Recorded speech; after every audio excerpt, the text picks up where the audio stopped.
I remember when I lost my mind. There was something so special about that place.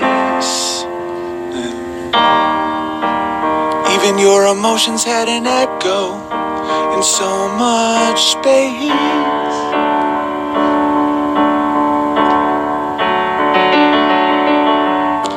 And when you're out there, yeah, I was out of touch.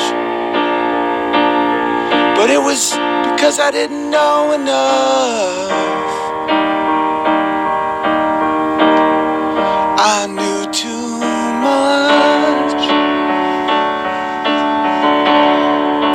Does that make me crazy? Does that make me crazy? Does that make me crazy? Possibly.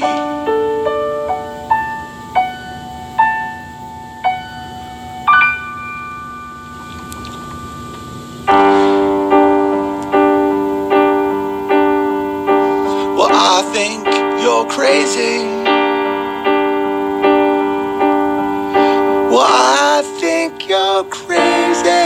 It's too high for my voice. Well, I think you're crazy. I realize I don't really know the song very well. But it's so good. Listen to those lyrics, and then we'll get into this. Trust me, I've been working on this for hours. I caught almost no sleep last night because this is a scary story. What I'm about to reveal and show, and I have timelines and examples and video, and there's a through line and a thesis statement, and I'm not going to just ramble and just talk about, hitting the like button today. Some wild stuff going on in the world. So I was thinking about this song because I was planning on spooking you guys because it's Halloween. And I scared the crap out of myself with there's a lot of rabbit holes I've never been down, and connecting the dots and realizing how close I was to a lot of really, really bad stuff. It reminded me of this song. I remember when, just listen to these lyrics. I'm not singing it. A woman should cover this, by the way. Any of you female vocalists out there, I'd love to collaborate with you because this would sound beautiful coming from a woman. I remember when I lost my mind. There was something so pleasant about that place. When even your emotions had an echo in so much space. He's describing dissociative personality disorder. We'll talk about that in a second. And when you're out there without care, yeah, I was out of touch. But it wasn't because I didn't know enough.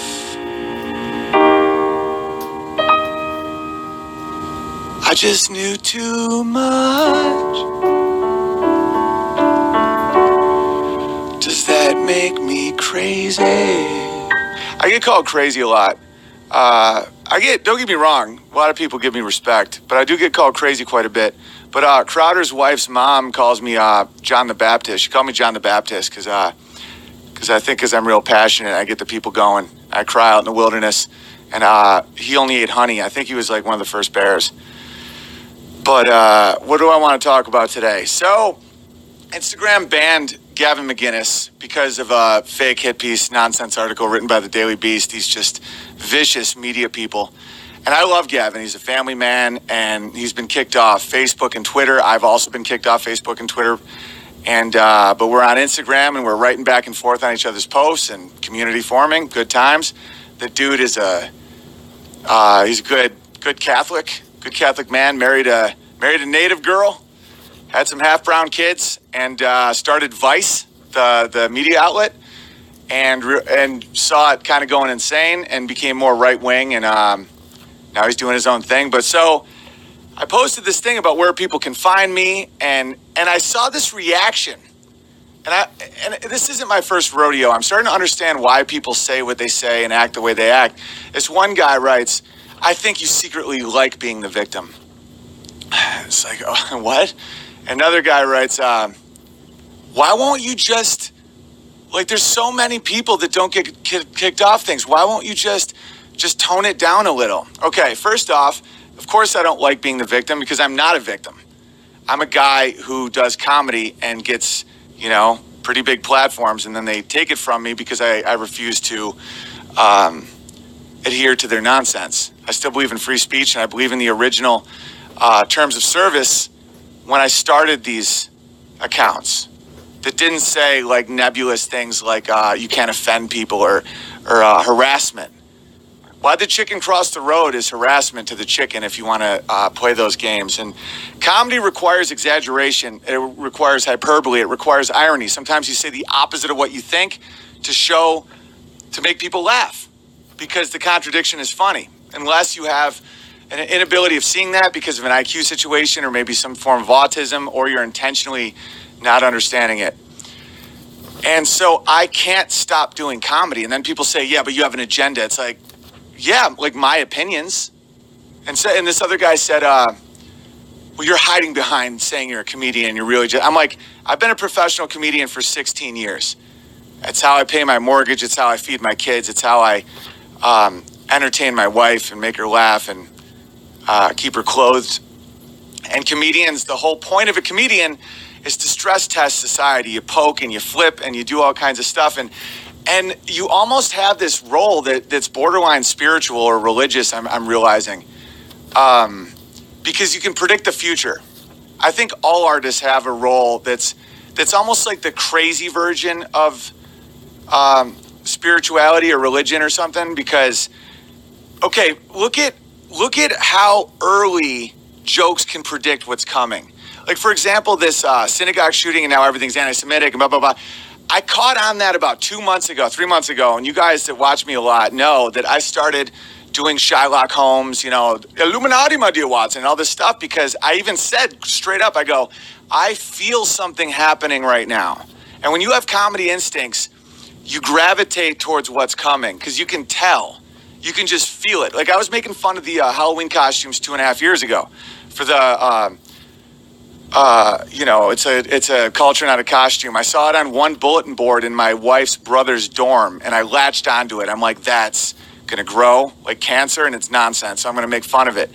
And comedians have this ability of going in and out of different cultures and ideas to stress test, to poke, to flip, to make funny. And so there's no way for me to stop that, or else I'd be dishonest. That's one reason why I have so much animosity towards some really great comedians that I was once friends with, because they suckled on the teat of freedom and free speech and art in America and the West for so long. Well, they were doing all their stuff, and then as soon as they were asked to give it up for money or for approval, it was gone. And they just follow orders. And even last time I was on Joe Rogan, he said, run your tweets by me. And we laughed, but he was serious. He's like, don't say these crazy things. I love you, Owen. Like, I'm watching out for you, but, kneel. And I can't. And so I started thinking about that. And then I started thinking about Hollywood and these people and politics. And I started thinking about Jimmy Savile. And I taped a special in Manchester, England last year called Feed the Bear. And it's a 50-minute, 60-minute hour. You can get it at my website. But I originally taped a 2-hour set. And I might release the whole thing, because there was a section where I'm just beating on this British crowd of Jimmy Savile, because a monster was hiding in plain sight. Now let's start getting into this. I believe the earth really is it's the kingdom of Satan. It really is. And like, people say that really intense stuff to me, because I hang out with some very, very, very Christian people sometimes. And I'm Christian, but I'm bad at quoting the Bible, and sometimes some of that fire and brimstone stuff turns me off a bit. And so when people say the earth is the fallen, it's the prince of darkness's kingdom, and we're just guests in his house, I'm always like, all right, man, I'm more of a Sermon on the Mount guy. I'm just going to grab a beer and pretend that we're not getting this intense. I think that's absolutely true. I think that this is, and by the end of today, by the end of what I'm about to show you, I implore you to not just say, but, I mean, what website? Like, why won't you just... I'm about to so thoroughly explain something that I really hope it snaps you out of cowardice, because this is why people do it. People do it out of guilt and shame. People have a very hard time living with shame. You know, Steven Crowder and my favorite movie that we watch together a lot is called The Edge. And one of the quotes is that they crash in the Alaskan wilderness. And one of the quotes is Anthony Hopkins says to Alec Baldwin, "Do you know why people die in the wilderness?" And Alec Baldwin says, why is that, Charles? He goes, shame. They die of shame. Because they keep thinking like what they did wrong, and then they just become immobile and they just sit there and they die. And when you have something like Jimmy Savile come out, who killed and raped children right in front of the British people's eyes for decades, and no one did anything, they have such a hard time dealing with that, the shame. And it's happening right now in like Rotterdam, and what Tommy Robinson's going through. Like, Tommy Robinson is awake in a crazy world, pointing out that children are being raped and killed and women are not safe, and he's just speaking truth to power. And what happens is when you speak truth to power, you're called crazy, you're banned, you're I'm about to play you a clip of the Sex Pistols, you know, and this situation reminds me a little bit of like, you know, Crowder and me and Gavin and Dave Smith and a bunch of other people, I'm sure, in different avenues of life that I don't know, but that's just what I know. When they call you sick and demonic, they used to call Johnny Rotten the devil, but in reality, he was one of the only people to say anything, to speak up and say what he needed to say. And so they kicked him off BBC. Watch this clip. One broadcast section of a BBC radio interview you did in 1978 recently came to light, included on a pill album. And you were talking about making a film where you kill famous people. Now, it's never been played on television before, but it has a particular relevance. Let's listen to this. So who else is on the goner list? Oh, it's endless, believe me. I just want to make a film of it. On film, I'd like to kill Jimmy Savile. I think he's a hypocrite. Weren't I right? I bet he's into all kinds of seediness that we all know about him. Yeah, the audience is now applauding. He said that before it broke, guys. He was saying that it's kind of like what I did with the trans children thing, or calling out different people in Hollywood for its abuse of ironically, of women and all kinds of stuff. You're called names. You know what happened to me with the David Hogg thing, all that stuff. When you call out truth to power, they try to destroy you at the time, and then later they clap. They clap when it's safe. But look at this dude. Not allowed to talk about. I know some rumours. I bet none of this will be allowed out. I should imagine libelous stuff will be allowed out.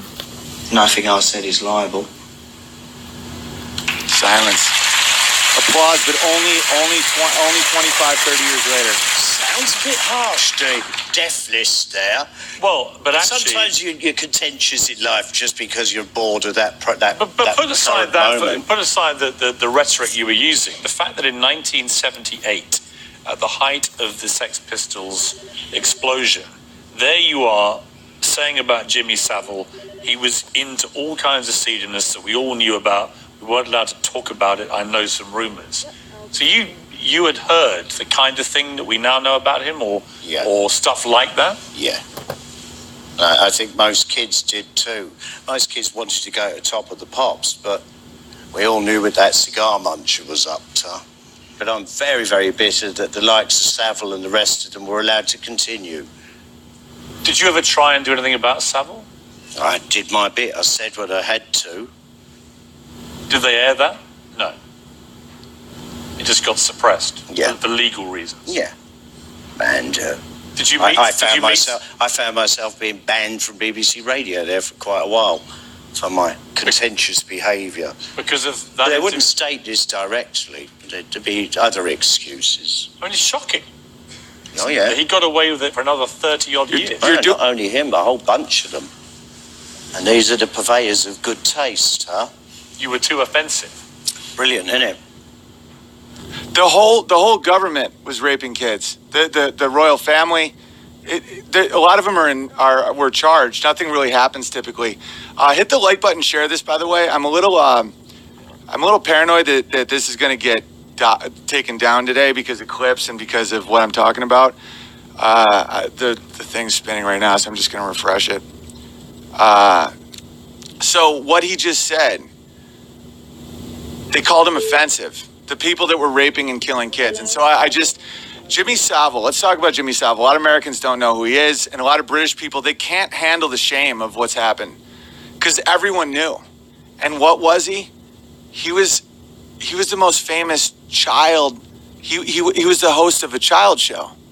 Look at this guy. That was the guy. That's Jimmy Savile. They made him a knight, right? They gave him all their kids. He killed them and he raped them and he procured them for powerful people. And someone on Instagram, a couple British guys just dying of shame in the wilderness, said, Big Bear, he was a bad guy, but he didn't kill any kids. You said 400, it was only 79. Okay, 79 confirmed rapes, 79 different children. This is over a 40, 45-year run. Could have been stopped back when the Sex Pistols pointed it out. He used to, when he would procure children for famous people, they would have to kill them after because you couldn't have witnesses, and he had a boat, and it was known. It was known that he would take them on the boat, and they would be raped and then killed, because the prime minister can't let a kid survive that they rape and kill, and they don't have a conscience. These people, they don't care. The kid it might as well be sweatpants. It might as well be a wrapper that you throw in the garbage, and what it does is it causes trauma. There's a reason for this. I'm gonna give you some info today because I've obsessed, and I might not be the smartest guy in the world, but I'm smart enough, and I'm unrelenting when it comes to certain concepts. Why do people do this? And it's how you control people. There's something called dissociative personality disorder. And I'll get to that in 1 second. But real quick, Mystery Royal was part of suspected pedophile ring being investigated by Scotland Yard, but the inquiry was shut down for national security reasons. Sound familiar? National security reasons. It's not because they're raping children. It's for your own good. This is how abusers treat people. It's all about trauma and constant anxiety and constant depression. That's why they don't want the comedian to relieve the stress. That's why they don't want to let up on trauma. Because when you're traumatized and sexually assaulted as a child, you can easily become slaves to people. It's how you control people. It's what our media does to us. It's what our politicians do to us. It's what it creates dissociative personality disorder, and it's how evil works. So evil, one, when you're satanic or you are not in the realm of good, which is not always easy, and it takes effort, and it takes faith, and it takes doubt, and it takes work, because we're all fallen. But when you're not there, you fear death and you envy life, right? One thing about pedophilia is it's a hatred of life itself, because you're getting older and you're aging and you feel your life ticking down. I feel that even in myself. I'm 38 and I can't jump rope as long as I could, and I see my son, and he's just this virulent, healthy, just little beautiful boy with the world in front of him, and I love that. People that hoard, that have envy and lust and greed and all this stuff, that when they don't think those are bad things and they let that take over and they accept it, and they don't believe in God and they don't believe in Jesus and they don't believe in anything better than this world, it destroys them, and they want what that child has. So if they can't have it, they'll ruin the child. And there's blood situations, and why do they do it in front of people, like Eyes Wide Shut style? We'll get to Nicole Kidman in a second. Because it causes trauma to the viewer. That's what ISIS does. That's what a lot of evil authoritarians do. They want to traumatize you by witnessing something horrible. That's why people rape and they kill unnecessarily. You know, I'm not talking about killing in war or killing for your own life or killing. I'm talking about taking a baby and slitting its throat and drinking the blood. What does that do? It traumatizes everybody who saw it. And then you own them. And in the end of the day, it's about secular power. I told you this was an intense one. And you don't think, all right, a list of child sex offenders inside the British government. This is all confirmed. Tory Party General election candidate Michael Powell, Tory Party Douglas Campbell, Labour councillor David Spooner. These are convicted, jailed, 1 year masturbating in front of 2 boys, 3 years for downloading hardcore child porn. Okay, guys, I don't feel like reading all this because it's so bad, but just look at how long this list is. Here's another full list of them. Serial rape, serial child rape, another full list of them. And these are the ones that got caught. Same with the royal family. It's really nuts. It's really, really crazy. And let me stay on my point because I just want to. All right, so let's talk about the Saudis. Saudi Prince Al Walid bin Talal runs child sex trafficking networks. Saudi Princess Amira, blah, blah, blah. Like the Saudis is so nuts that it's not even like when you're trying to like figure out what they're up to, it's obvious. It's like it's right in the open. They like just buy and sell children. Saudi royals trade children by buying, renting, and gifting them to other high-level elites around the world. The children are usually orphans taken from countries like Bangladesh, Sri Lanka, the Philippines, Somalia, blah, blah. The prince often gives the child sex slaves to other elite, with the children then becoming their property and theirs to keep, according to Princess. But this is open. This is practice. So what makes you Americans think that we're any different? That isn't happening here? Want to know who the Bangladeshis are in America? Undocumented Mexicans. Undocumented, quote-unquote, migrant workers. You want to know why? Because they don't get tallied. They don't have social security cards. No one knows who they are. I was thinking a lot about why people, and I'm not going to make this political. Politics make things weak. I'm just going to, why do people want undocumented open borders? 80% of women that come to this country by way of coyotes without legal help get raped. 80%. Now, forget about that Lena Dunham nonsense of 1 in 5, 80, 8 in 10, including children. Why do people want single mothers? Why do people think that women shouldn't be married and they should just date and have a kid and work? A child is in the most danger possible with a single mother that's like dating. You're 30 times more likely to be molested by a stepfather or your mother's boyfriend than you are being anywhere else, like in a normal family. And why do people like people who can't take care of themselves? Why do people want this needy class? Why is abortion seen as a rite of passage? To be honest, I didn't think too much about abortion back in the day. And if someone asked me, I would have said I was pro-choice because of my liberty tendencies of just human choice. I'd never gotten a woman pregnant. I was never really around babies. I always assumed, and this is a problem that a lot of people make, is they assume everyone has a conscience. So in my mind, I'm protecting the raped woman or the incestual woman or the victim that has been told to me on television and the media over and over and over again. I see that crying, huddled woman in my mind, and I just want to touch her cheek and say, it's okay. You don't have to carry your rapist baby. You can finish high school. That's not what really happens. That's been put in your head. And I also thought that people would have it rare and safe and all that stuff. And I still thought it was disgusting. Don't get me wrong. I've never thought it wasn't disgusting. But a lot of people don't have a conscience. Like when you assume, well, once you see the heartbeat or once you would just keep it. I mean, that's what people do. No, there's hundreds of thousands of unborn children being killed in America every year. And most of it is just birth control. And people who compare it to the death penalty, people say, well, people on the right are pro-death penalty, but against abortion. Yeah, death penalty assumes extreme guilt of a heinous act. If you think there's no difference between a newborn baby and Ted Bundy, you have no conscience. Ted Bundy is a threat to people. I'm not even for the death penalty, and it's not because I don't think people should die for their sins.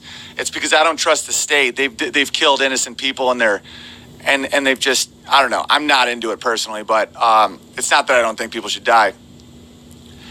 Why do they see abortion as a rite of passage and motherhood shame? Why? Why is it that in Hollywood, the only people that can stay are the ones that don't have a conscience? And I'm ready to say that. When there was a 5-year-old boy, and I'll keep referencing the same thing because I don't let people forget stuff, because dissociative personality disorder relies on a short-term memory. You're prone to anxiety. You don't feel safe. You have issues with identity, your own identity, and you go in and out of periods of not having any memory. Sound familiar? That's pretty much everybody now. People rely on you to be like a goldfish and to forget the past. So I don't, and that's why I keep bringing up David Hogg, even though he's becoming a relic. I want people to remember what happened when they wouldn't talk about all the parents that wanted teachers to have guns or wanted armed security to do their job and were pro-gun so that someone could have protected their children, and they only pushed anti-gun rhetoric. And they used this child, quote unquote, who's almost 18 with an agenda. And if a comedian made fun of them like me, I was banned from Twitter permanently. I won't let people forget that because that's our history now.